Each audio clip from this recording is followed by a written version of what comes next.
My calling to ministry really began, I think, in listening to and being intrigued by Reverend Rapp, the guy we called Rev when I was a kid, the pastor of my home church.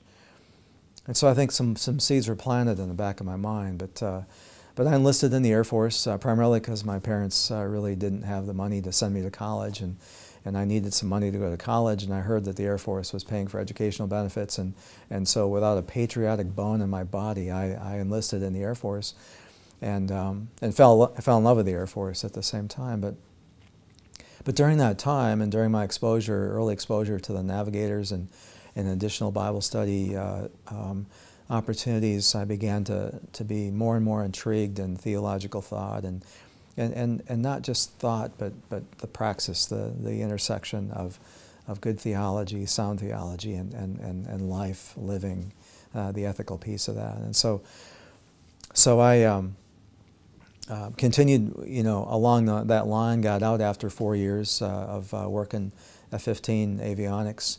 Went to the University of Wisconsin, which is where I met my wife, and at the same time was involved in ROTC.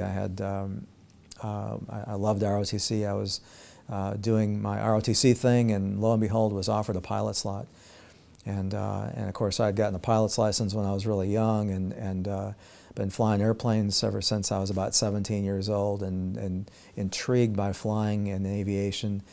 And even though I had a pitiful GPA, and I was, just floundering in the engineering program at Wisconsin, the Air Force said they wanted to make me a pilot, and so I was elated. I was absolutely elated, and saw my dream come true. And fast forward a couple months, again, the Navigator group that I was a part of, we drove down to Champaign-Urbana to be a part of an Urbana missions conference.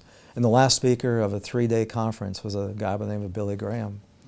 And that night, I'll never forget it. Billy Graham was used by God to speak to a lot of hearts, including my own. And I felt, for the first time, a powerful call to ministry. And I remember being angry and furious and arguing with God and hoping that this was just some kind of emotional thing that would go away, because I did not want to let go of my pilot opportunities, my flying opportunities for the Air Force. But it didn't go away. In fact, it just got stronger and stronger. And so I turned down my pilot slot with the Air Force and removed myself from ROTC, set my sights on seminary, and my call to ministry has led me to where I'm at today.